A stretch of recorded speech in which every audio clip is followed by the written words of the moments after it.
Donc, on va commencer la réunion d'aujourd'hui. Bonjour à toutes et à tous. Tant que d'autres personnes nous rejoignent, je vais vous expliquer un petit peu l'agenda et la façon dont fonctionne l'interprétation. Donc, est-ce que vous pouvez voir mon écran? J'espère que tout le monde peut maintenant voir mon écran. Parfait.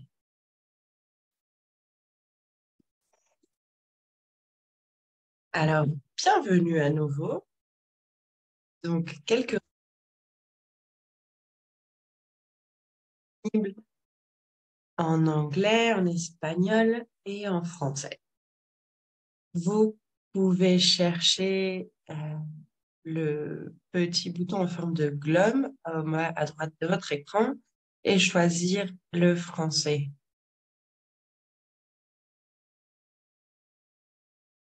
Donc, vous pouvez cliquer sur le canal que vous souhaitez écouter. On vous demande aussi d'éteindre votre micro quand vous ne parlez pas. On vous invite également à éteindre la caméra si votre connexion est lente. On demande également à tout le monde de parler doucement, car cela facilite le travail d'interprétation. On vous invite également à vous renommer dans la liste des participants avec votre nom, votre organisation, d'où vous nous rejoignez. Ça peut être aussi vos langues ou vos pronoms.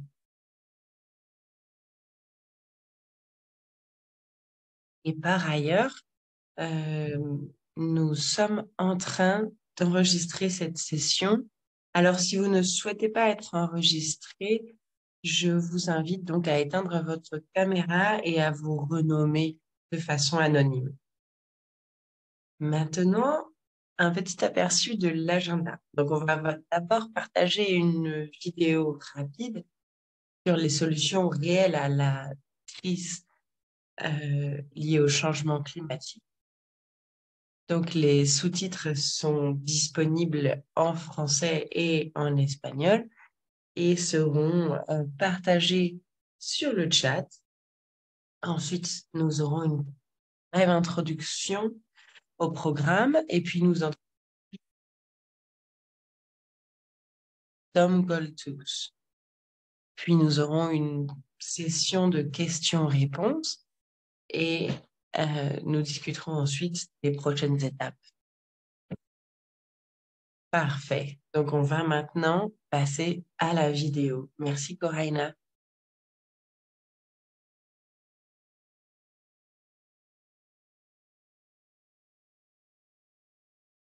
Le montre les derniers rapports du groupe d'experts intergouvernemental sur l'évolution du climat, sur l'adaptation au changement climatique et son atténuation. La planète se trouve à un point critique. Les effets dévastateurs d'une hausse de température de 1,1 degré sont déjà visibles. Nous avons déjà dépassé les 420 parties par million de CO2 et devons effectuer des transformations rapides dans tous les systèmes pour éviter les pires impacts climatiques. Pour limiter le réchauffement à 1,5 degré, les émissions mondiales de gaz à effet de serre doivent atteindre leur pic avant 2025, puis être réduites de 43% d'ici 2030. Mais les engagements et promesses actuels des gouvernements et entreprises en matière de climat ne nous mèneront pas là où nous devrions arriver. Nous n'avons pas le temps pour les fausses solutions telles que les marchés du carbone et les compensations carbone, les engagements net zéro, les plantations d'arbres en monoculture à grande échelle, la bioénergie, les solutions purement techniques et les systèmes agricoles intelligents. Les groupes les plus vulnérables, comme les peuples autochtones, les femmes et les communautés situées en première ligne, continuent de ressentir les effets de plus en plus dévastateurs du changement climatique. Nous devons répondre de toute urgence aux crises interdépendantes du climat, de la déforestation et de la perte de biodiversité. Heureusement, il y a des solutions.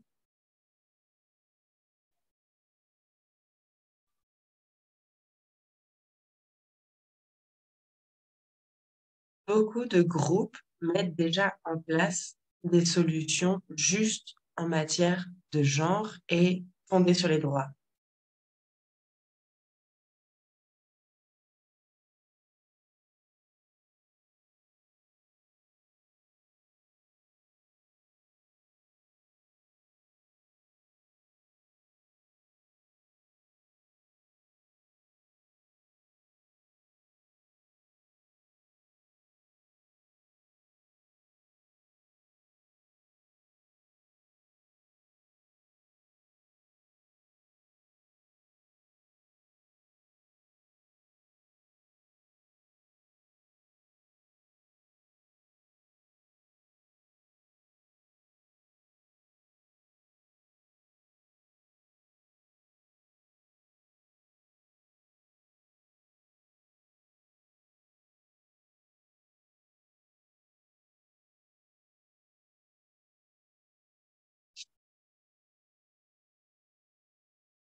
Les femmes sont en tête pour conserver et protéger la biodiversité et les fonctions écosystémiques essentielles à l'existence des communautés.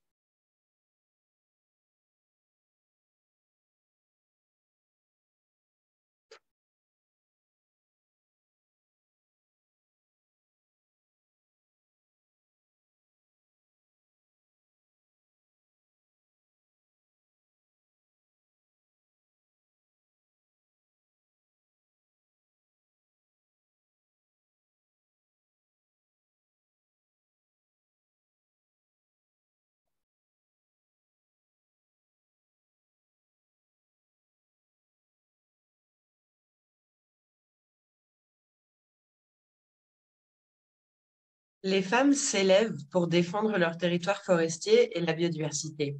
Elles sont les principales gardiennes des semences autochtones.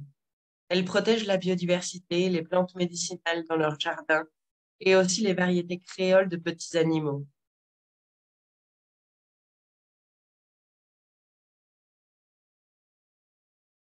Elles jouent ainsi un rôle clé dans la conservation de l'environnement et dans la lutte contre le changement climatique.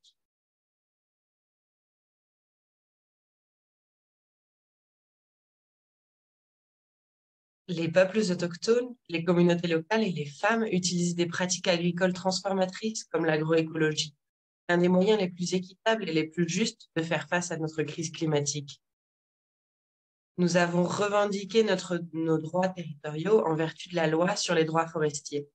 Nous protégeons la forêt car nous en obtenons de nombreux médicaments naturels et des produits forestiers mineurs comme le mawa, le char, le chironji, qui sont utilisés pour le culte, les usages spirituels ainsi que l'alimentation. C'est pourquoi la forêt est importante dans notre vie et nous la vénérons comme notre divinité sacrée. Les femmes, nous sommes celles qui restent dans nos communautés pour prendre soin de nos forêts. Nous cultivons des jardins familiaux et préservons l'environnement. Dans notre projet, nous reboisons également des endroits qui ont été brûlés. De cette manière, nous prenons soin de la nature. Des communautés et des mouvements se mobilisent de façon croissante pour lutter pour leurs droits et préserver les écosystèmes et les ressources naturelles. Nous avons réalisé que la participation des femmes ne devait pas se limiter aux comités et aux postes clés, mais que toutes les femmes doivent être conscientes et informées des politiques, lois et pratiques, et être présentes dans toutes les activités liées à la forêt. Il ne saurait y avoir de véritable action climatique sans justice de genre, sans justice climatique et sans justice sociale. Et ce n'est pas si difficile que ça en a l'air. On peut y arriver si l'on se concentre sur les véritables solutions qui existent déjà.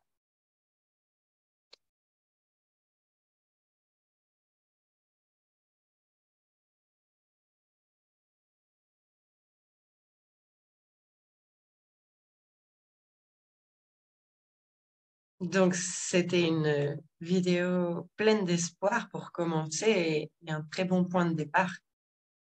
Donc, bonjour à nouveau à toutes et à tous, à toutes les personnes qui nous rejoignent des différentes parties du monde.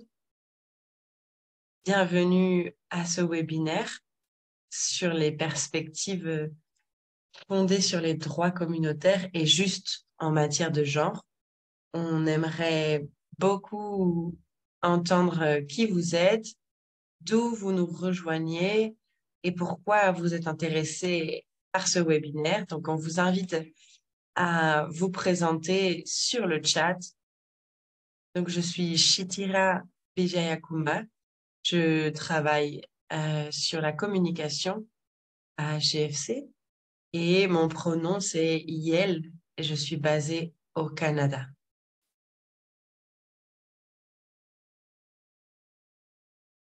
Et donc, comme nous le savons, le monde se trouve face à une situation critique liée au changement climatique et donc les rapports du GIEC sur l'atténuation du changement climatique reconnaissent que la sécurisation des droits fonciers est essentielle. Mais on sait que la majorité des actions continuent à se concentrer sur l'élimination du carbone, les compensations et d'autres fausses solutions. Donc aujourd'hui, on va réfléchir à comment on peut assurer une perspective fondée sur le genre et les droits communautaires pour donc limiter le changement climatique, l'augmentation à 1,5 degré. Et donc, on va avoir trois oratrices extraordinaires aujourd'hui. Donc, Peter Riggs, Gina Cortés et Tom Goltuz, qui auront chacun environ 15 minutes.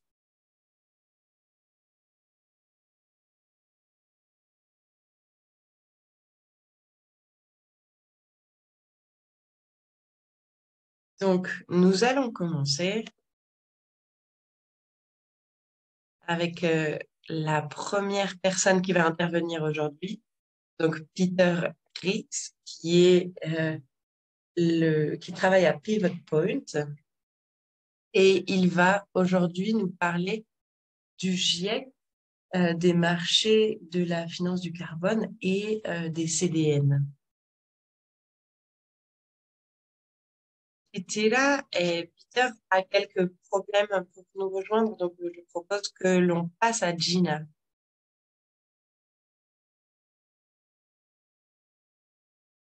Donc, tandis que Peter est en route, on va passer à Gina Cortés, qui est une défenseuse qui vient de Colombie, qui donc fait partie de WECF et qui travaille notamment sur le genre et la décolonialité. Elle va nous parler aujourd'hui de perspectives justes en matière de genre.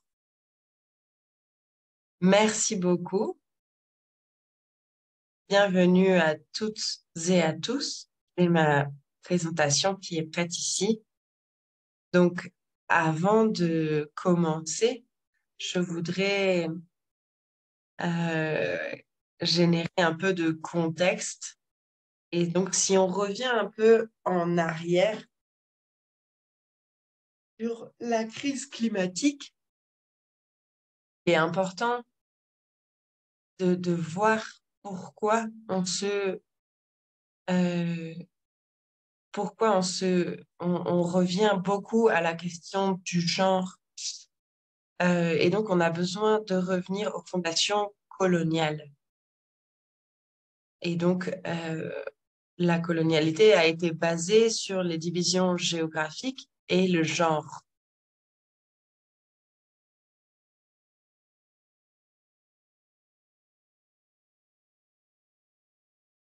Et la question du colonialisme et de l'extractivisme est ce qui a permis l'appropriation, l'exploitation et l'accumulation. Croissance qui a été basée sur l'accumulation de matériaux et d'énergie. Et donc, tout cela repose sur des dynamiques de colonialisme, d'extractivisme.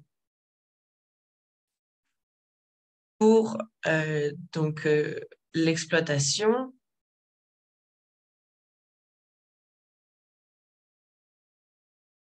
et donc avec toute cette question de la consommation qui ne prend en compte ni les limites de la planète, ni les limites des inégalités,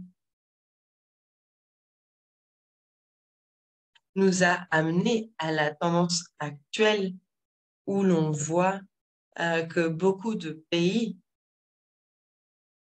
qui ont contribué de façon minime au changement et à la crise climatique sont ceux qui portent le poids des conséquences climatiques.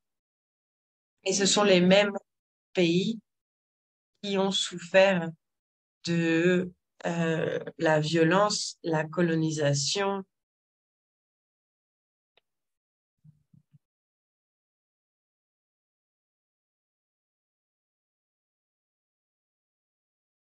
Et donc, la crise climatique est liée donc à une menace qui s'abat sur tous. Et donc, le patriarcat, la colonisation et le capitalisme ont perpétué dans le sud global euh, des inégalités importantes qui s'abattent surtout sur les femmes noires et autochtones qui ont été exploitées et multiples crises qui sont interconnectées. Et donc, ces crises ont leur racine dans le colonialisme.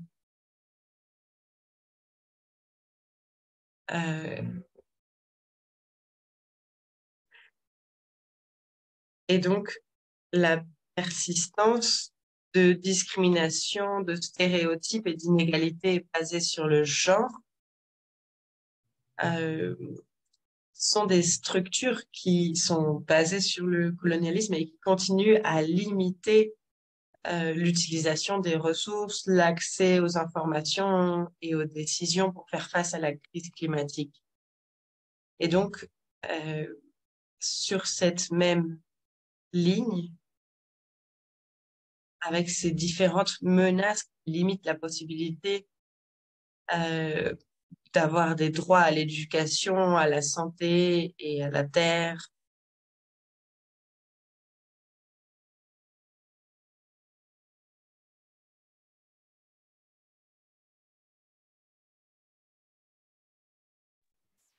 Et dans le même contexte, on continue donc à voir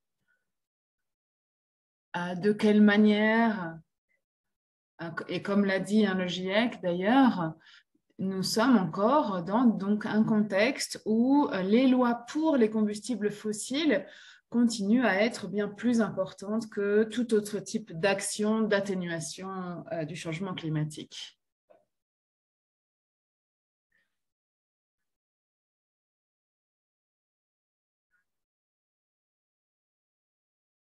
Alors, dans un rapport de l'an dernier, on peut voir que les combustibles fossiles et leur financement dans le monde a atteint 4,6 trillions de dollars de la part des 60 plus grandes banques depuis donc, l'adoption de l'accord de Paris.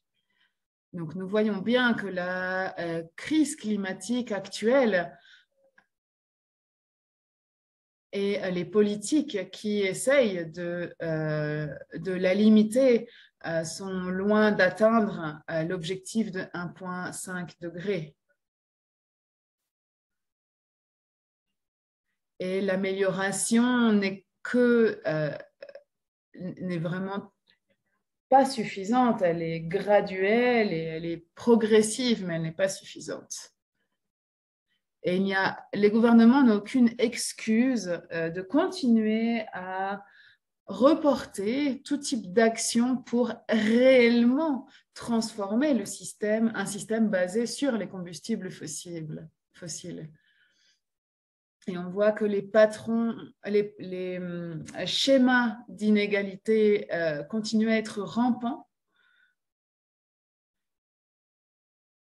Et je pense que dans le dernier rapport du GIEC et dans le dernier rapport de l'an dernier, que je mentionnais avant,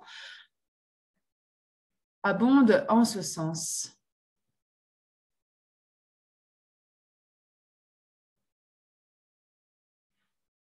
Alors, on sait déjà tout cela, mais enfin, donc ce thème commence à être reconnu et il y a de plus en plus de pression pour vraiment faire passer ces nouveaux axes de travail. Prochaine diapositive.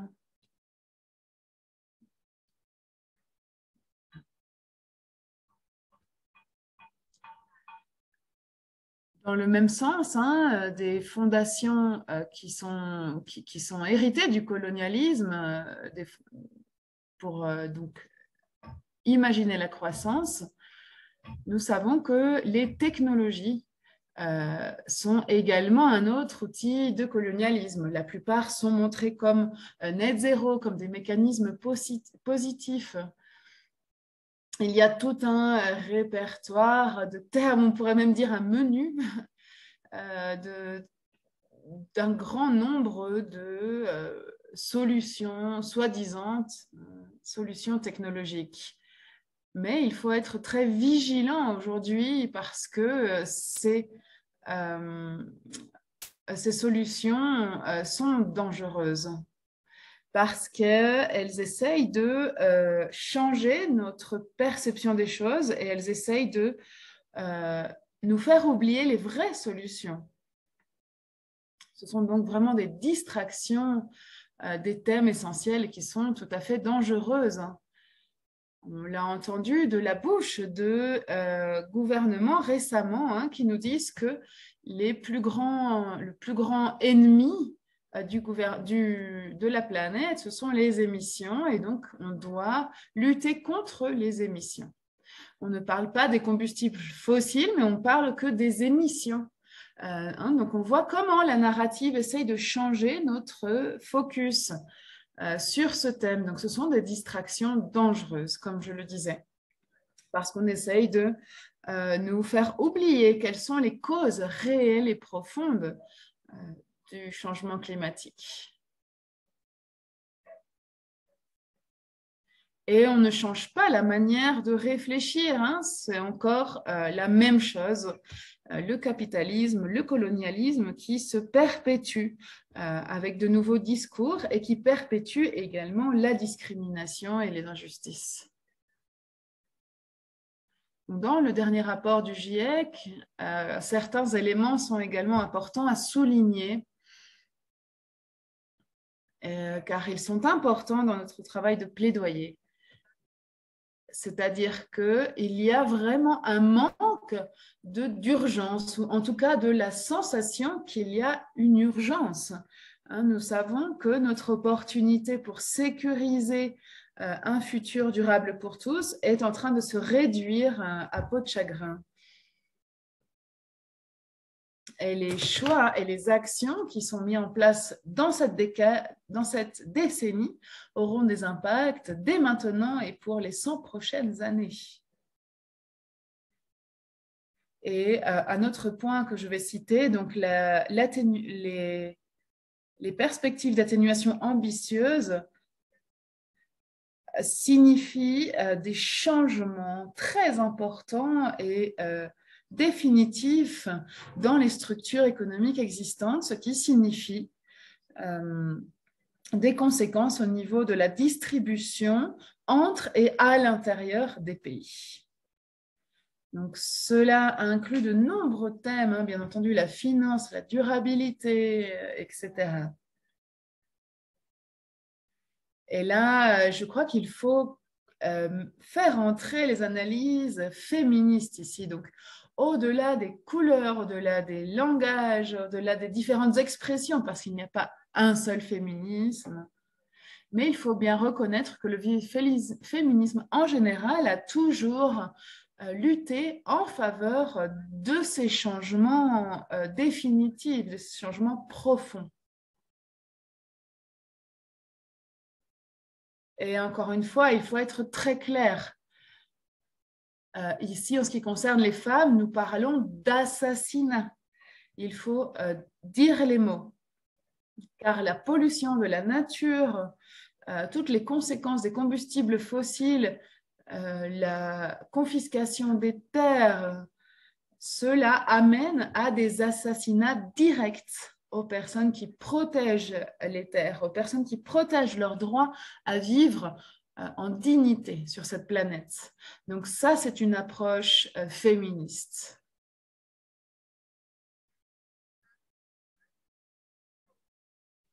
Et comme sous le couvert de notre travail collectif, et il faut rappeler que nous avons eu des temps difficiles cette année, de nombreux défis, eh bien, nous essayons de relier différentes conversations qui commencent à émerger dans les différents espaces internationaux. Et là-dessus, nous avons besoin de travailler ensemble. Nous devons rallier les mouvements, les organisations, les régions. Nous devons avoir un cadre collectif de travail, de lutte, de plaidoyer. Et ce sera la seule manière de vraiment transformer ces orientations de développement qui sont enracinées dans le colonialisme et qui promeuvent un usage de l'énergie et des matériels qui sont destructifs et qui sont basés sur l'extractivisme, dans une soif capitaliste pour une croissance infinie. Et c'est également ce qui est souligné dans le dernier rapport du GIEC. Donc, dans le cadre de cette lutte collective, de ce travail, de cette collaboration collective, de cette construction ou déconstruction, d'ailleurs, nous pourrions dire, de ces stratégies de développement, nous devons revenir aux solutions dont on vous parlait dans la vidéo du début. Ces solutions ne vont peut-être pas venir des forums internationaux, des médias, des investigations et des recherches académiques. Ces solutions doivent être enracinées sur le territoire, dans les territoires. Et nous avons besoin d'une vision à long terme pour vraiment apporter une transformation profonde à ces systèmes économiques qui sont destructeurs.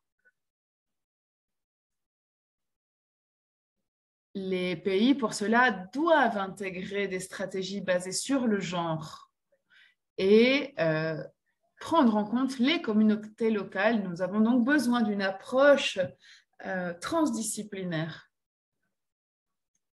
Et il est fondamental de réfléchir sur comment l'écoféminisme ou d'autres courants féministes, intersectionnels, sont capables de nous donner un cadre pour comprendre comment ces crises et ces différentes inégalités travaillent ensemble d'une certaine manière et s'exacerbent les unes les autres. Et c'est pourquoi on continue à voir qu'à l'intérieur de ces crises, il y a des injustices basées sur le genre, basées sur l'âge, basées sur la couleur et d'autres catégories également. Il faut donc comprendre les causes profondes de cette oppression et discrimination qui est structurelle, historique et institutionnelle.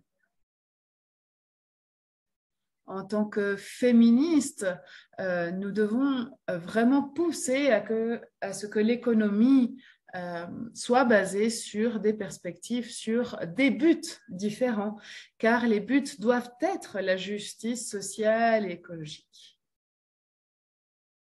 Alors, n'hésitez pas à me dire quand mon temps de parole est terminé.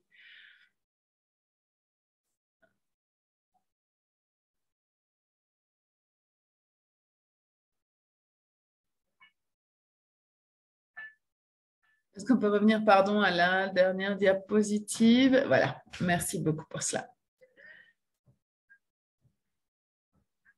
Donc, les demandes pour une perspective des droits humains et une perspective juste en termes de genre doit permettre d'arriver donc à une transition écologique juste. Il est nécessaire de comprendre que les femmes ne viennent pas en tant que sauveuses du climat et de la planète. Cela ne veut pas dire que ce sont les femmes qui vont venir nettoyer tout ce chaos. Non, ce n'est pas cela. En tant qu'agents du changement et en tant que détentrices de droits, nous pouvons mettre en place des initiatives qui doivent obtenir donc le soutien institutionnel et qui pourront ensuite être répliquées, qui pourront ensuite être partagées et mises en place. Donc, l'approche en termes de genre, c'est aussi voir de quelle manière les processus de prise de décision au sein des gouvernements, mais aussi dans d'autres arènes, sont en cohérence avec les politiques qui sont nécessaires sur le terrain. Et comme il a été dit dans la vidéo que nous avons vue au début, les véritables solutions doivent venir d'un imaginaire décolonialisé. Et ces solutions sont déjà présentes, elles existent déjà sur le terrain. Toutes les personnes dont le travail se concentre sur les communautés, les peuples autochtones le savent déjà. Une solution, par exemple, comme les voitures électriques, dont je parle ici, je le montre comme un exemple qui n'apporte pas un changement profond. Ce n'est simplement continuer la même chose, simplement en utilisant un autre type de matériel et d'énergie. Mais au final, il n'y a pas un changement profond. C'est pourquoi il faut vraiment aller voir les communautés sur le terrain qui ont ces propositions, ces solutions profondément transformatrices. Et ce sont ce type de solutions qui vont vraiment pouvoir permettre un environnement sain, mais aussi une structure plus égalitaire.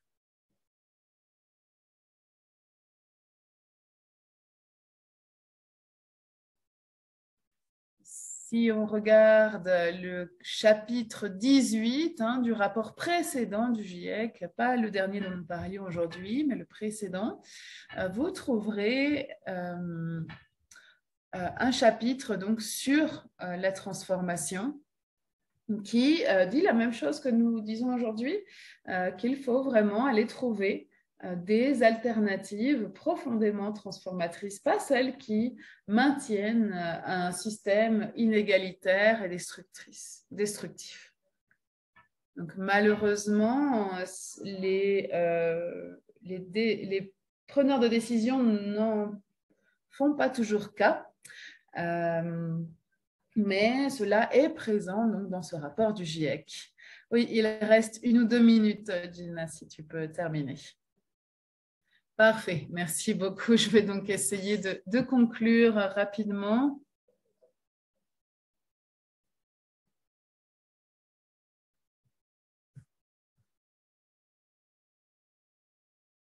Dans le processus de la CNUC,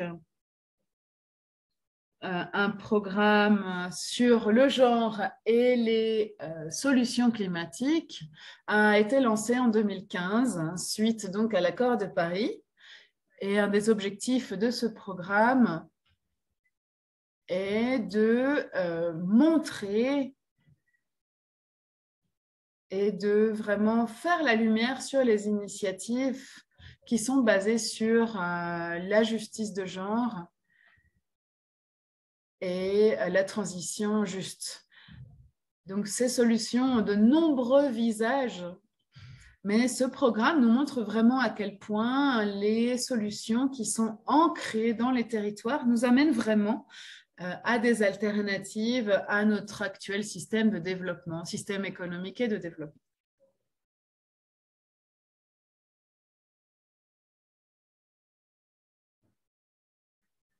Passons donc à la dernière diapositive.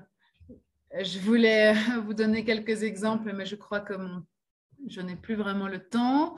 Simplement vous mentionner que de nombreuses initiatives sont en cours. Je voulais simplement vous parler celle de la Colombie, qui est une alternative au développement à partir d'un modèle de solidarité économique. Nous avons un grand éventail de solutions, l'agroécologie par exemple. Je sais qu'au Cameroun, de nombreuses communautés mettent en place des modèles d'énergie qui sont différents. Au Sénégal, les femmes se retrouvent pour partager les nécessités de la communauté pour vraiment avoir une voix au niveau politique. Donc, je ne vais pas m'étendre plus longtemps là-dessus. Je vous invite simplement à aller visiter donc, ce site web. Je vais vous laisser l'adresse dans le chat. Vous pourrez trouver toutes les publications que j'ai mentionnées. Vous trouverez les contacts des organisations pour voir avec qui vous pouvez travailler. Ce travail est juste énorme. Vous savez, l'imagination n'a aucune limite quand on s'ouvre aux possibilités de toutes les actions qui existent déjà et celles que l'on peut mettre en place par la suite.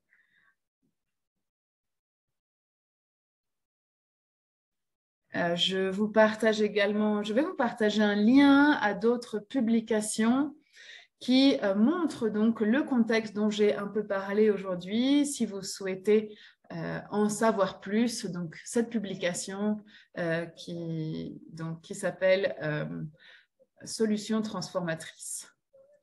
Voilà, je vais laisser la parole ici. Merci beaucoup. Merci beaucoup, Gina, pour cette présentation si incroyable et puissante.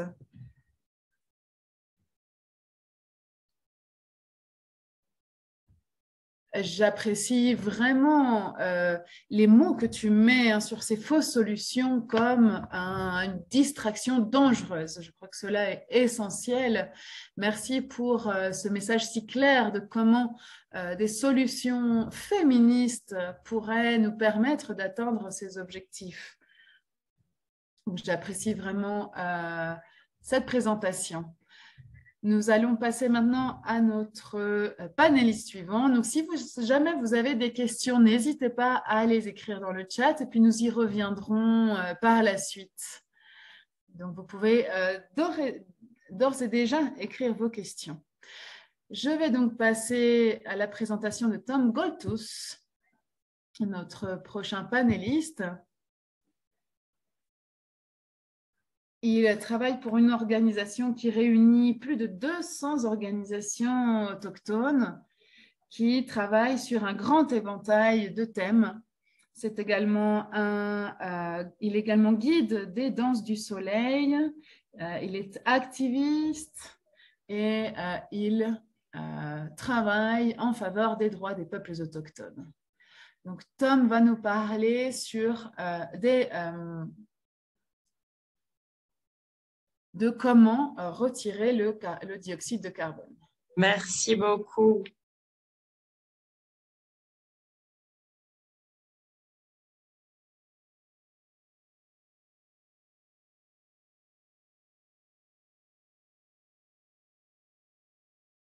Merci pour l'invitation de GFC. Je suis content d'être là. Je vais donner un petit peu de contexte sur cette nouvelle insistance de beaucoup d'ONG et des institutions des Nations Unies qui recherchent les savoirs autochtones. Et donc, je regarde les 31 années qui ont passé depuis la Convention des Nations Unies sur le changement climatique avec le sommet sur la Terre en 1992. Donc, ça commence à faire un paquet d'années. Et comme réseau environnemental autochtone, donc on a commencé à s'engager à ce moment-là à peu près. Et donc, on n'a pas vu de diminution des pollutions liées aux énergies fossiles. Donc, dans notre organisation autochtone mondiale, on voit sans cesse ce besoin de démystifier les fausses solutions climatiques comme les marchés du carbone, la géo-ingénierie, le développement de l'énergie extrême. Donc, on voit que ce sont des tendances très dangereuses avec une idéologie où l'idée est de privatiser tous les aspects de notre vie, même nos communautés autochtones dans le nord et dans le sud, avec aucun type de reddition de compte. Donc, on voit vraiment tout cela de façon très, très préoccupée. On voit ces tendances menées donc par les secteurs entrepreneuriaux et par les gouvernements. Et on voit aussi beaucoup d'ONG qui ont des réactions opportunistes et qui suivent ces propositions de fausses solutions avec ces fausses promesses. Depuis la pandémie, c'est une tendance qui s'accroît. Donc cela nous provoque beaucoup de préoccupations et de tristesse. Et on voit comment on nous propose beaucoup de financements liés à ces agendas des entreprises, de Bill Gates, d'Elon Musk. Donc on voit aussi les ONG qui soutiennent ces fausses solutions. Donc on voit à quel point c'est une question d'éco-blanchiment. Comme ouvrir une boîte de Pandore. Faut montrer à la fois les inégalités, la finance climatique et les jeux liés aux investissements, toutes ces dynamiques qui ont pour but de générer des profits grâce à la crise climatique. Et cela permet, avec tous ces marchés et ces mécanismes liés au marché. Et donc, ils prétendent tous faire face à la crise climatique, mais en réalité, ils oublient de regarder les facteurs de pollution et de perte de biodiversité. Donc, on a besoin de jeter toute la lumière sur cette économie euh, d'accumulation, d'exploitation de la vie et qui est liée à l'expansion des énergies fossiles et de l'agro-business. Donc, je peux juste parler rapidement de ces fausses solutions climatiques où l'on essaie souvent de faire rentrer des peuples autochtones dans ces fausses solutions et cette néocolonisation. C'est vraiment le prochain chapitre de la colonisation avec la financiarisation de la nature, la financiarisation de la vie, de la biodiversité et la violation des principes de création féminin de la terre-mère. Ce que je dis dans toutes ces réunions Donc, on réalise que quand on parle de solutions purement techniques, de solutions liées au carbone, de la CNUC,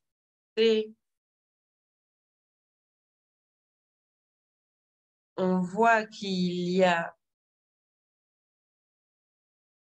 ces grandes ONG de conservation qui prétendent être nos amis et puis qui vont même embaucher des personnes autochtones pour prétendre qu'elles nous soutiennent.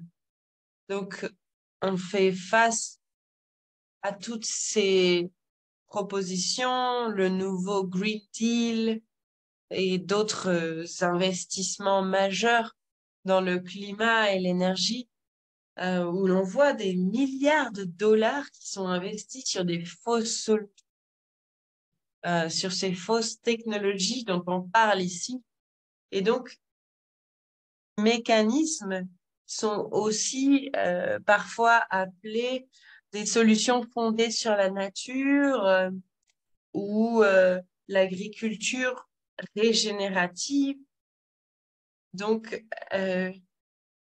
les solutions fondées sur la nature, dans ma perspective, d'une tentative privatisée de toute notre terre-mer, les arbres, les mangroves, les océans, tout est transformé en matière première. Avec tous ces droits de propriété sur la nature,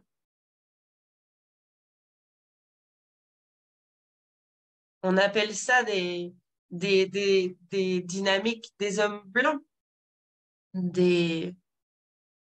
Ce sont des nouvelles manifestations de la financiarisation de la nature. Donc, ce dont je voulais parler, c'est le contenu de ces systèmes dominants et des grandes ONG et des conventions des Nations Unies sur le changement climatique. Soudainement, ils commencent à reconnaître les savoirs autochtones traditionnels.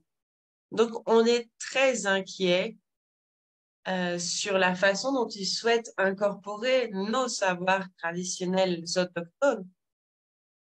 Et donc, on a besoin de faire attention à ces machines qui essayent de profiter et d'utiliser la vie pour faire du profit financier.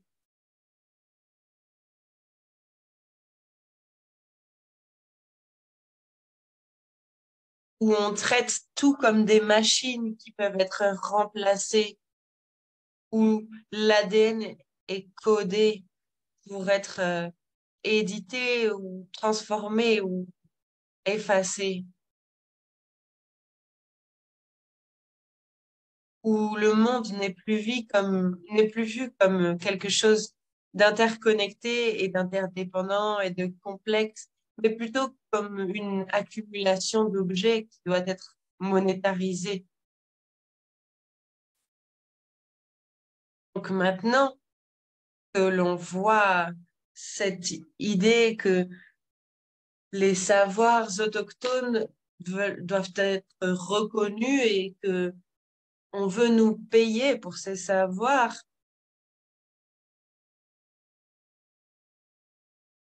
donc il faut qu'on fasse attention parce qu'on ne veut pas que nos savoirs soient instrumentalisés.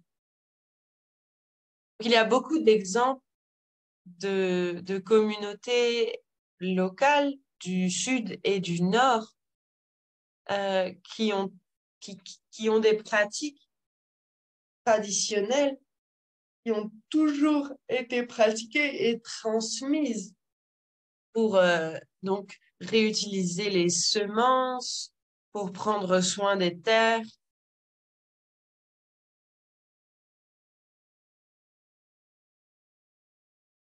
Et donc, c'est ces pratiques de soins à nos terres et à nos eaux, donc, nous définit. Et donc, comment on peut changer le système de valeurs du système dominant qui ne comprend pas la cosmovision autochtone, avec cette société qui exerce un pouvoir économique, un pouvoir militaire, un pouvoir politique? Comment est-ce qu'on peut changer cette mentalité pour que des savoirs autochtones qui sont pratiqués par les femmes, les jeunes, par nous, les autochtones, soient pris en compte? Comment on peut changer une société qui ne comprend pas ces principes et qui propose des évaluations des risques qui sont fondées sur des suppositions? Comment on change notre perception, puisque nous sommes la rivière et la rivière, c'est nous. Comment est-ce qu'on fait pour montrer le pouvoir de la rivière là, dans cette histoire en Nouvelle-Zélande? Comment on fait pour montrer euh, la relation avec les semences qui sont la vie, et comment on fait pour montrer cette relation entre cela et nos systèmes alimentaires et les liens avec les éléments, l'air, le feu, la terre et l'eau?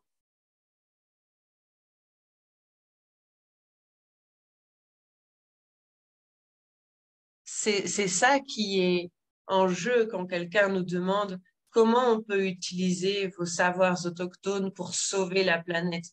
Comment on fait pour changer cette façon de penser qui est patriarcale? Comment on fait pour créer des nouvelles relations avec les insectes, avec les champignons? Comment on fait pour montrer qu'il y a ces différentes possibilités de survivre à l'hiver? Nos relations avec l'air, avec les oiseaux, les arbres et même les microbes, avec les autorités spirituelles. Il y a un langage qui nous permet de nous comprendre et ces relations sont sacrées. Donc, quel est le protocole? Comment on fait pour que ces dirigeants qui se rejoignent chaque année nous écoutent, ne nous écoutent pas? Ils parlent seulement aux grandes ONG et aux investisseurs. Ils ne parlent pas avec nous. Comment on fait pour qu'il y ait un mouvement de personnes, un mouvement populaire qui permette de faire comprendre tout cela, pour montrer la façon dont nous vivons en tant que peuples autochtones? Et c'est une question de survie, c'est une question de vie ou de mort et de survie de l'espèce. Et comment nous, en tant qu'êtres humains de toutes les cultures, comment on fait pour comprendre nos devoirs et nos responsabilités dans la protection de notre terre-mère sacrée et de notre Père le ciel? C'est ce que je voulais partager. Donc, il y a cette fenêtre d'opportunité pour les communautés humaines, les communautés autochtones. Il y a une légère et progressive compréhension de la localisation, de l'importance du local et d'essayer de comprendre ce que c'est le développement durable avec le réseau autochtone environnemental. On essaye de créer une campagne pour renforcer la pratique de nos connaissances autochtones. Parce que l'effet de la colonisation, c'est une acculturation et une assimilation qui fait que des doctrines de découverte nous infectent et nous affectent, nous les peuples autochtones tout autour du monde, que ce soit les Adivasis en Inde, les aborigènes en Australie, les collègues d'Asie du Sud-Est, les Samis en Europe. Donc c'est quelque chose que voulais partager aussi avec vous. Donc, la conservation que l'on pratique en tant que peuples autochtones euh, est différente. Et je suis vraiment très heureux d'avoir rencontré des gens tout autour du monde pour le savoir. Merci beaucoup. Merci infiniment, Tom,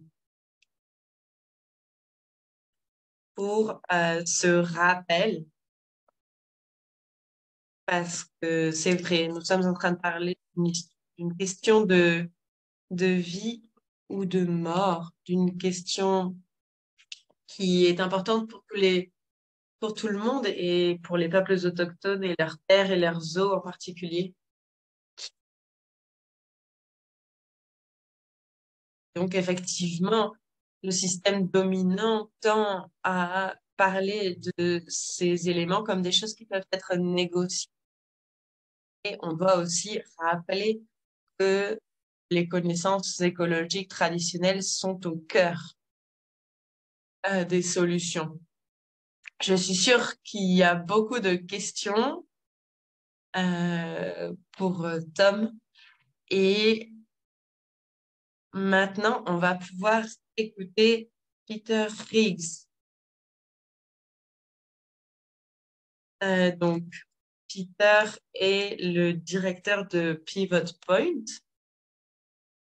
Il va nous parler du GIEC, des marchés financiers du carbone et des CDN.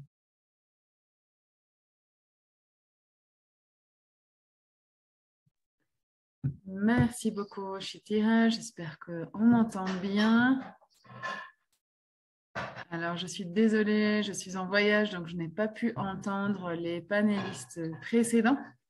Donc, merci de m'avoir attendu. Et je suis sûre que les personnes qui ont parlé avant moi sont beaucoup bien plus au fait des approches communautaires. Et donc, en tant que dernier présentateur, je souhaitais donc vous proposer un aperçu global du contexte politique dans lequel donc, ce récent rapport du GIEC a été élaboré. Il y a deux ensembles importants de relations de pouvoir donc, qui interagissent d'une manière nouvelle. Donc, en conséquence de ce qu'il est en train de se passer suite à l'accord de Paris principalement. Donc, le rapport du GIEC, c'est un défi en effet, mais c'est une entreprise scientifique très importante. Très importante. Il décrit donc l'ampleur du problème climatique.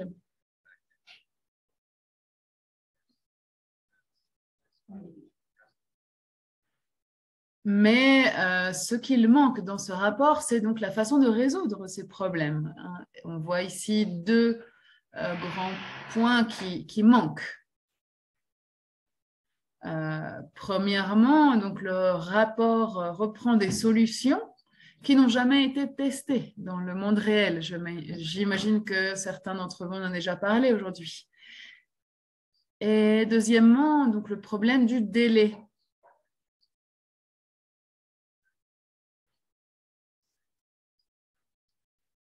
On nous parle beaucoup de l'après 2030, mais qu'en est-il pour aujourd'hui? Donc ici, il y a un défi important. Ensuite, le message du GIEC, c'est réduire les émissions. Alors, de quelle manière cette conclusion est-elle incontournable et de quelle manière elle sera traitée au sein du système international? Dans le cadre des négociations sur le climat, la dynamique politique la plus importante reste celle qui oppose les pays développés et les pays en développement. Donc, les priorités des pays en développement ont été et sont toujours l'adaptation et le financement. Et l'adaptation, c'est parce que les effets se font sentir dès maintenant, pas après 2030. Alors, quant au financement, eh bien, rappelez-vous l'engagement pris par les pays riches en 2009 qui n'ont jamais été tenus. Au lieu de cela, nous avons eu droit à des retards, des distractions sous la forme du soutien au marché du carbone et d'une financiarisation accrue des terres et du carbone. Et donc, revenons au message clé du GIEC, qui est donc réduire les émissions. Alors, dans la CNUC, cette question est traitée comme une question d'équité et de responsabilité. Mais dans l'économie internationale, la dynamique la plus importante se situe entre l'industrie mondiale des combustibles fossiles, tant au nord qu'au sud, et tout le monde, tous les autres. Et donc, pour l'industrie mondiale des combustibles fossiles, il ne s'agit pas d'un thème d'équité et de responsabilité, il s'agit d'une lutte pour la vie ou la mort. Et c'est pourquoi cette question est devenue si importante pour la Terre et les solutions communautaires. L'industrie des combustibles fossiles et les États, nations qui la soutiennent veulent conserver leur pouvoir. Ils veulent donc conserver leur pouvoir sur les investissements. Et donc, l'un des moyens d'y parvenir, c'est l'utilisation des compensations, comme par exemple les CDR, élimination du dioxyde de carbone. Mais en fait, ce sont des stratégies. Et il ne faut pas se tromper là-dessus. L'objectif principal, c'est d'approfondir le capitalisme qui existe déjà et de l'élargir au carbone, donc pour servir le système qui existe déjà basé sur les combustibles fossiles. Je sais que cela est familier à beaucoup d'entre vous. On en a parlé au travers de REDD+, les marchés volontaires du carbone, les propositions de géo-ingénierie.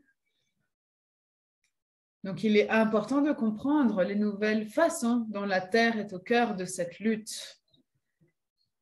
Les politiques de pouvoir au sein de la CNUC et les contextes économiques mondiaux ont eu 3 autres conséquences. La première, c'est que lors des négociations, les approches fondées sur le marché ont été mises en avant et d'autre part, les solutions non fondées sur le marché sont toujours marginalisées.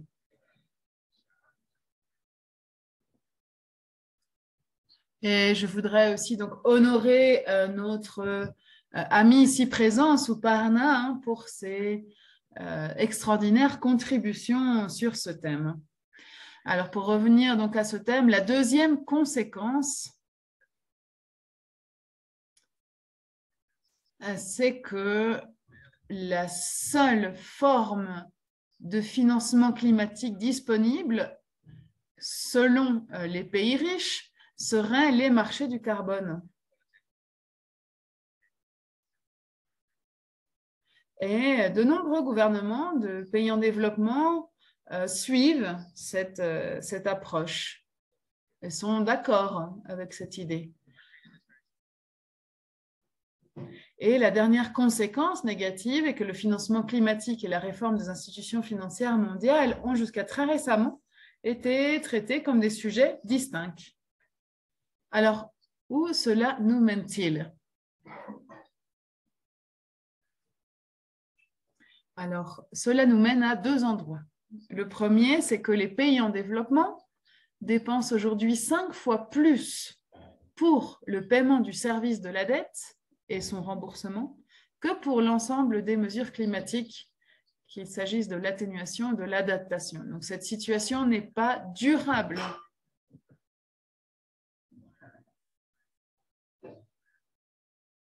Cela demande vraiment de nouveaux types de solidarité et de travail conjoint.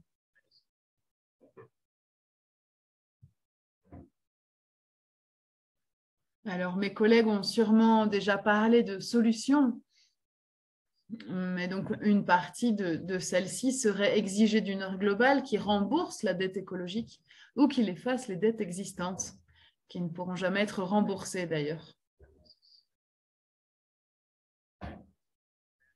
Alors, 3 tâches à accomplir pour renforcer cette nouvelle orientation. Donc, rejeter la dette insupportable afin de créer un espace pour des solutions cohérentes. rejeter la marchandisation du carbone et se concentrer sur des approches non marchandes. Et enfin, la troisième tâche est donc d'inclure les communautés locales dans la discussion sur le droit du carbone en relation avec les droits fonciers. Et donc, dans la mesure du possible, commencer à laisser ce discours du carbone. Alors, désolée d'être aussi long. Merci de m'avoir écouté. Je serai ravie de répondre à vos questions. Merci beaucoup, Peter, pour cette présentation. Désolée pour le problème du lien à Zoom, et c'est pour ça que Peter est arrivé un peu tard aujourd'hui. Donc, merci de ta patience.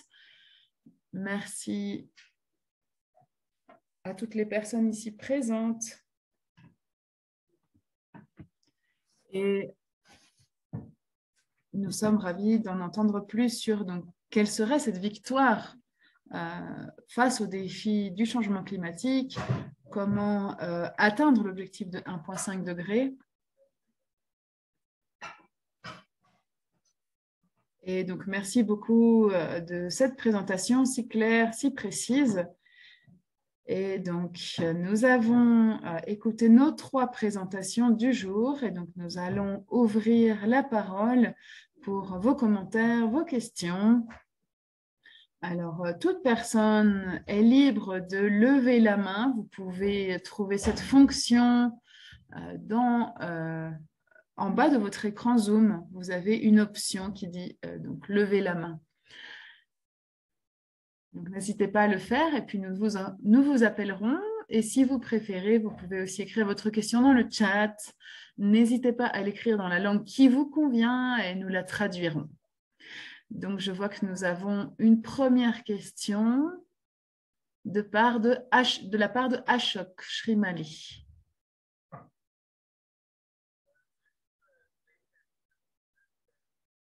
Oui, merci beaucoup. J'ai une question concernant les droits des communautés.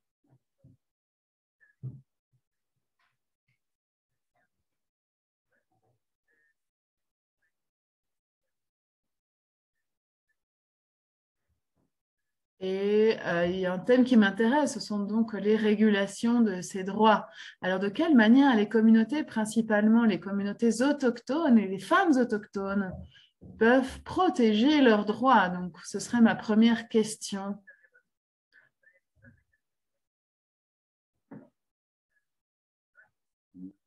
Ensuite, un autre commentaire, c'est que ces droits parfois ne sont pas toujours applicables.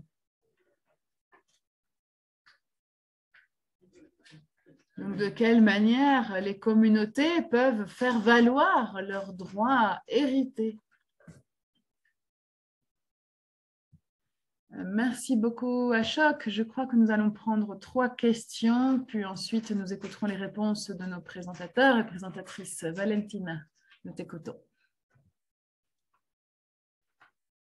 Merci beaucoup, Shitila. Merci à nos présentatrices, présentateurs. Et donc, ma question est pour Gina. Je sais que c'est un défi de partager autant d'informations dans une présentation aussi brève. Donc, je voulais en savoir un peu plus sur un exemple particulier des pratiques d'atténuation du changement climatique, principalement les activités qui intègrent les femmes. Peter également, si vous avez des exemples à nous partager, donc d'exemples de pratiques basées sur le genre. Merci beaucoup, Valentina. Je crois que nous avons déjà de bonnes questions ici. Peut-être que nous pouvons en entendre plus de la part de nos panélistes sur donc, des histoires de victoire, vraiment. Gina. Oui, bon, il y a de très nombreuses expériences et la publication dont je vous ai parlé reprend de nombreux exemples.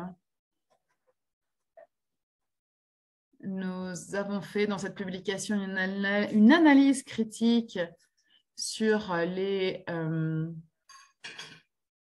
objectifs du développement durable et pourquoi parfois ils ne fonctionnent pas forcément très bien ou en tout cas, dans certains contextes, ils ne sont pas forcément adaptés. Nous avons également montré des exemples de comment les femmes et les communautés travaillent d'une manière holistique. Alors, en réfléchissant comme ça, me vient à l'esprit un exemple du Sénégal. Alors, au Sénégal, il y a de nombreuses activités liées à la pêcherie. Donc, vous avez certains pêcheurs qui vont assez loin, qui s'aventurent plus loin en mer et qui ramènent un certain type de poisson. Mais d'autres pêcheurs, principalement les femmes, pêchent plus dans les mangroves et ramènent un autre type de poisson.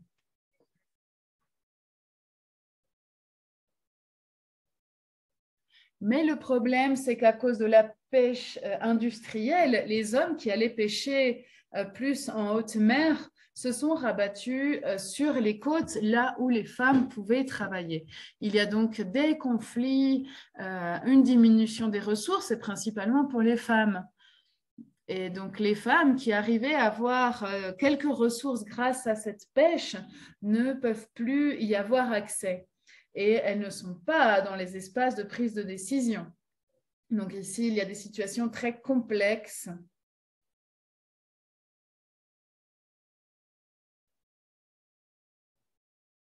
Et étant donné qu'elles n'avaient plus cette activité économique, elles ont commencé à rester plus dans la communauté, dans leur maison. Elles se sont rendues compte qu'elles pouvaient aussi construire des relations de solidarité, des relations de confiance et vraiment voir de quelle manière elles pouvaient récupérer ces espaces qu'elles avaient auparavant.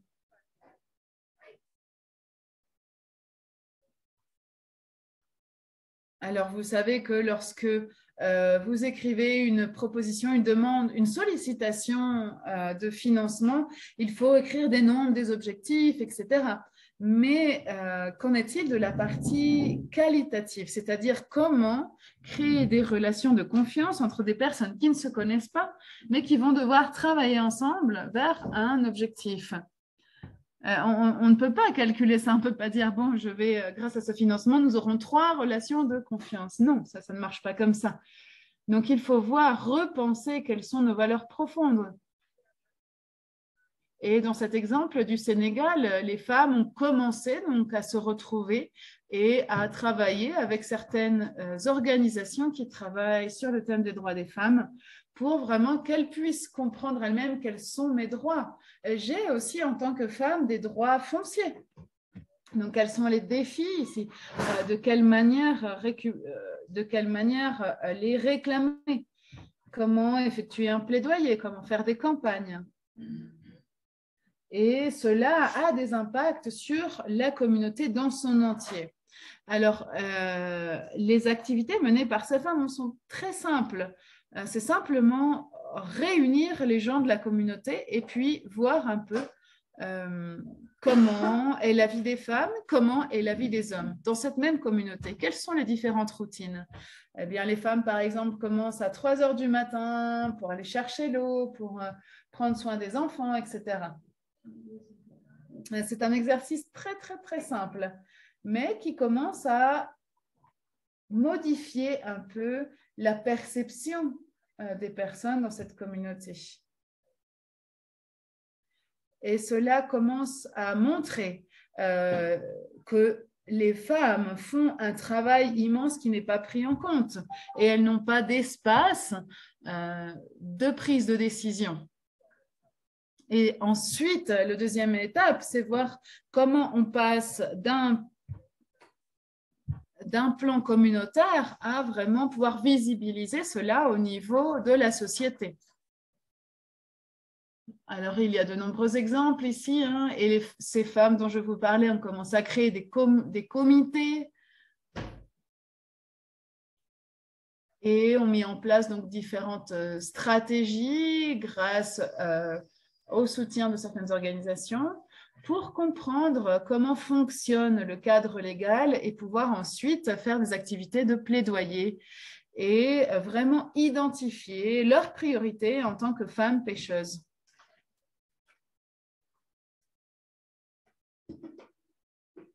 Elles se sont aussi concentrées sur plusieurs réflexions.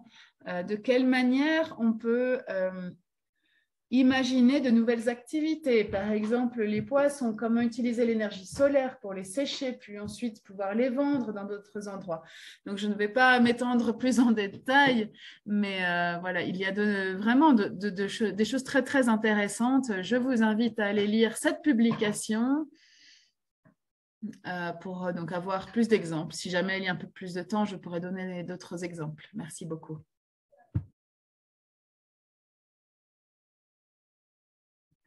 Tom, est-ce que tu souhaites donc répondre à cette question? Oui, alors je pense que c'est très important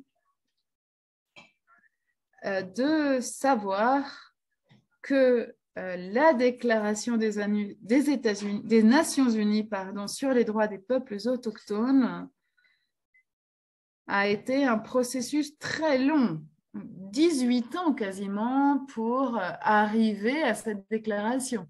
Et 18 années, donc avec de nombreux défis, la plupart des gouvernements du monde entier ne voulaient pas reconnaître les droits collectifs des peuples autochtones.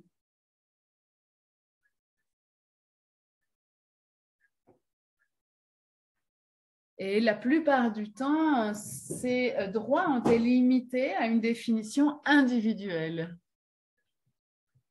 Il a été donc très difficile d'avoir la reconnaissance des gouvernements sur les droits collectifs, nos droits collectifs à exister.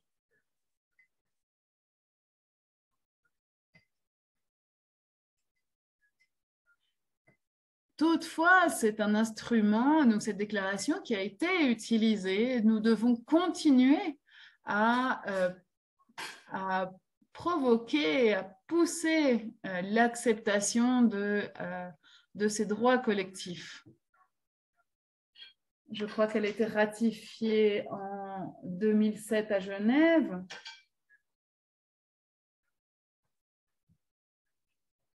Et de nombreux gouvernements protestaient jusqu'à la fin, jusqu'au dernier moment de l'acceptation de la déclaration, sous le prétexte que des droits collectifs pouvaient violer l'intégrité des États-nations.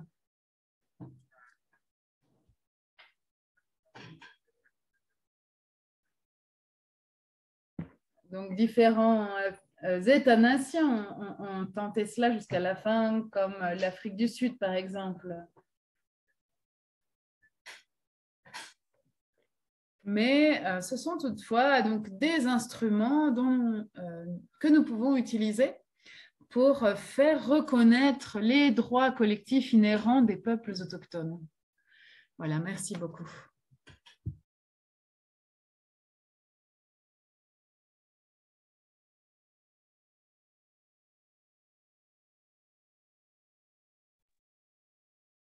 Merci, Tom. Donc, on voit que dans les plateformes de peuples autochtones et de communautés locales qui sont mises en avant,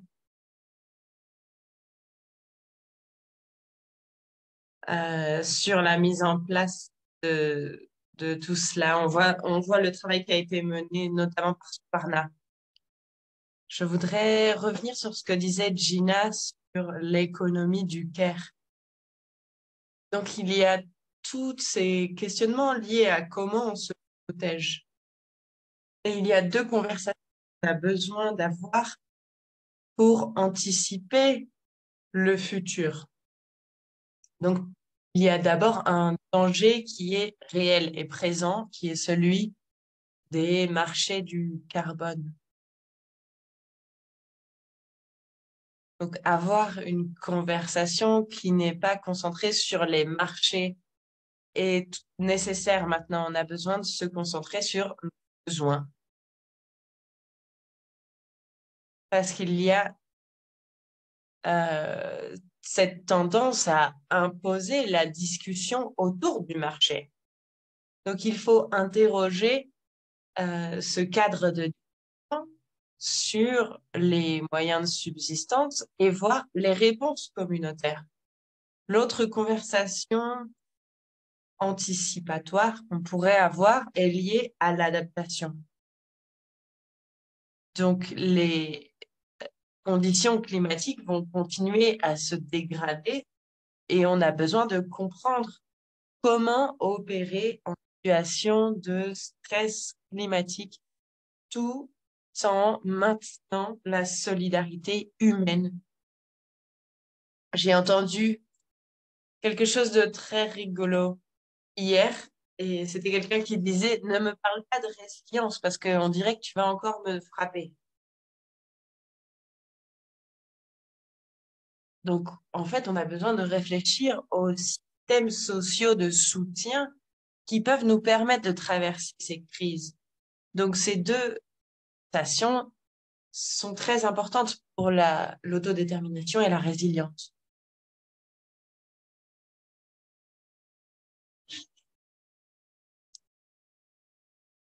Merci beaucoup, Peter, de revenir sur ce point, sur la résilience. Et ça peut provoquer des choses un petit peu diverses dans le Sud parce qu'on préférerait ne pas avoir à être résilient. Donc, il y a des commentaires sur le chat en espagnol, notamment. Coraina, si tu es là, est-ce que tu pourrais les lire en anglais pour nous? Est-ce que tu veux que je les lise en espagnol ou que je les traduise? Est-ce que ce sont des questions ou des commentaires? Euh, Bon, je vais les lire.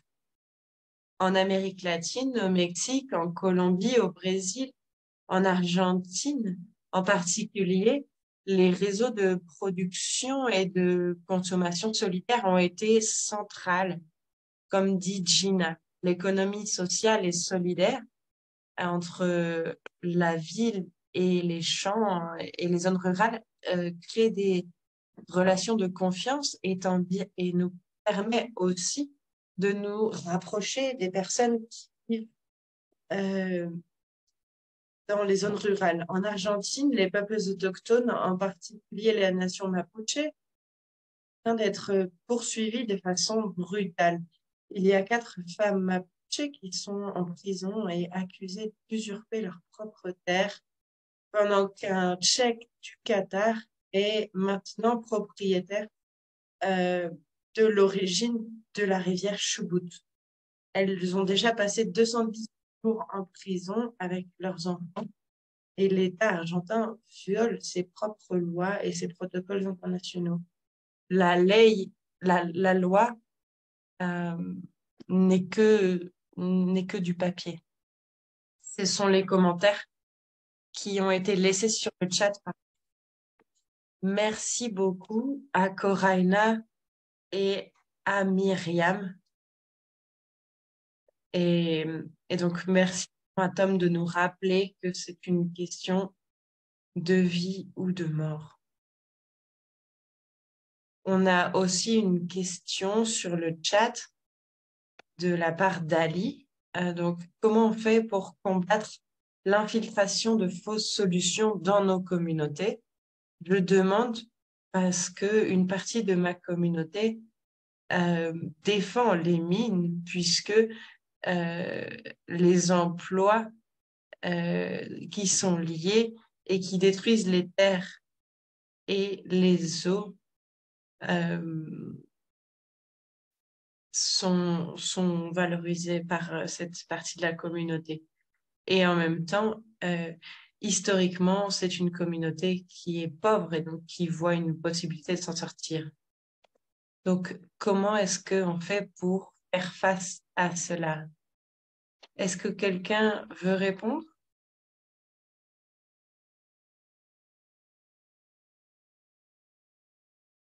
c'est Peter. Je vais juste dire brièvement que euh, dans le contexte qui permet d'opérer aux entreprises fossiles, donc on voit bien que les entreprises minières mettent plus d'efforts que les communautés soient de leur côté. Et finalement, il faut bien comprendre que le pouvoir des communautés, qui peut être réaffirmé, n'est pas forcément à travers les institutions locales. Mais on peut toujours démontrer que une entreprise n'a pas le consentement. Et on peut le démontrer dans un certain nombre de forums. Et il y aura des réactions. Donc, on peut toujours démontrer que les entreprises n'ont pas de soutien social pour mener des activités dans un territoire. Donc, la question, c'est comment est-ce qu'on crée ces espaces, comment est-ce qu'on rentre dans ces espaces et comment est-ce qu'on peut avoir du soutien. Donc ici, c'est Tom. J'ai aussi quelques réponses sur cette question. Et donc, dans tous ces rapports de la continuation des violations des droits des communautés locales et des peuples autochtones, c'est vraiment quelque chose de sérieux et de critique. Il n'y a pas un jour qui passe sans qu'on entende une autre histoire terrible qui se passe dans le sud global. Et comme le disait Peter, il y a différentes voies, différentes façons de développer des stratégies dans les communautés locales. Et il est facile parfois, pour moi même, de suggérer de s'organiser. Et c'est différent dans beaucoup de communautés où les dynamiques de pouvoir complètement corrompues.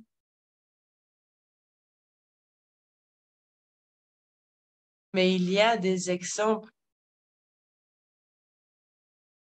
Par exemple, l'exemple des Sarayaku en Équateur, donc en Amazonie équatorienne, qui ont mis de la pression politique sur le gouvernement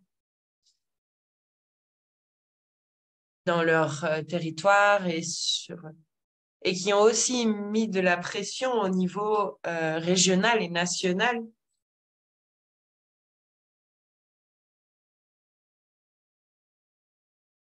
grâce à la Cour américaine des droits de l'homme.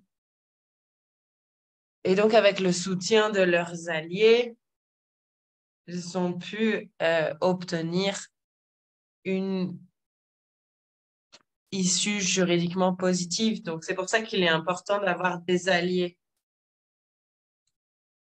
Et donc, ils ont réussi à obtenir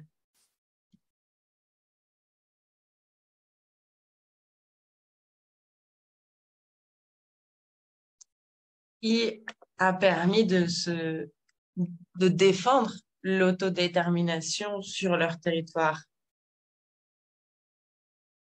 Et donc, en tant que réseau autochtone environnemental, on a une campagne depuis 20 ans sur la réduction de la déforestation et la dégradation. Donc, sûrement, vous vous rappelez les stickers qui disent RED, donc du projet RED+, et qui est barré en rouge. Ça a été très effectif pendant les sommets des Nations Unies.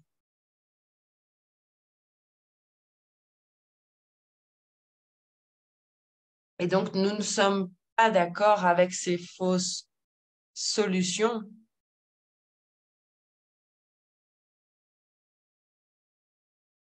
Et donc, avec ces dynamiques qui sont imposées, avec cette idée de protéger les droits humains avec des fausses solutions, des fausses garanties, il n'y a aucune garantie en réalité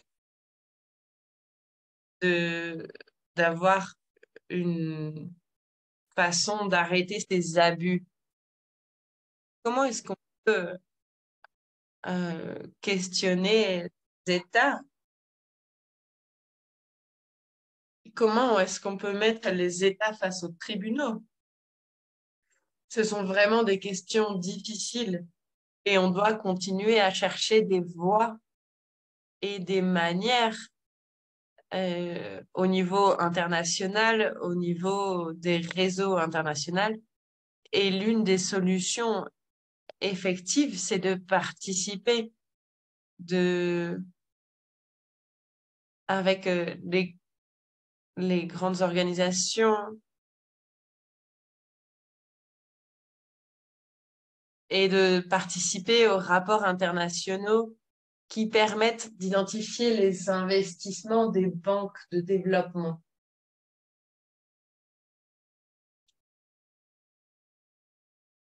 Le rapport qu'on a récemment publié a permis de montrer l'augmentation de l'investissement depuis l'accord de Paris.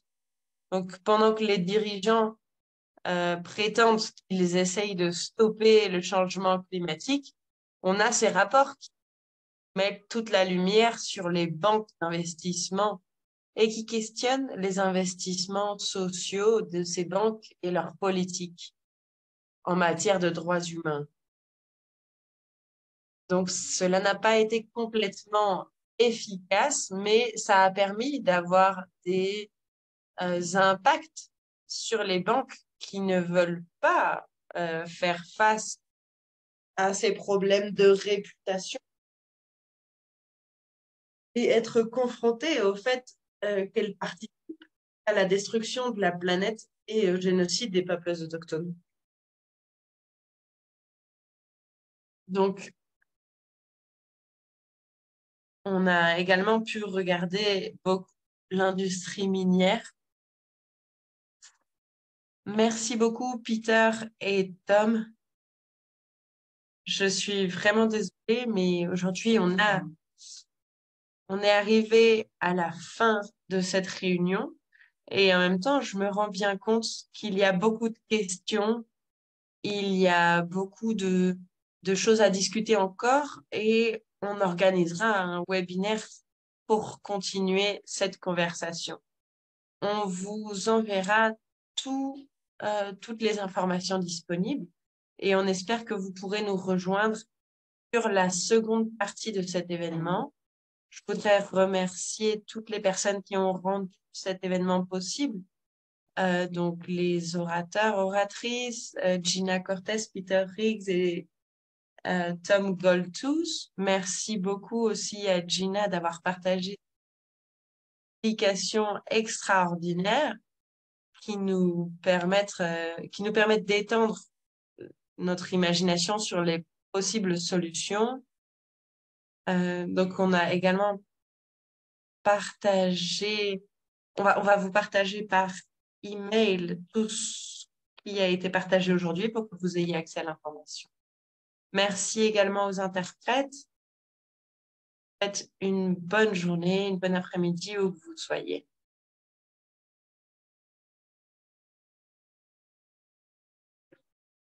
Au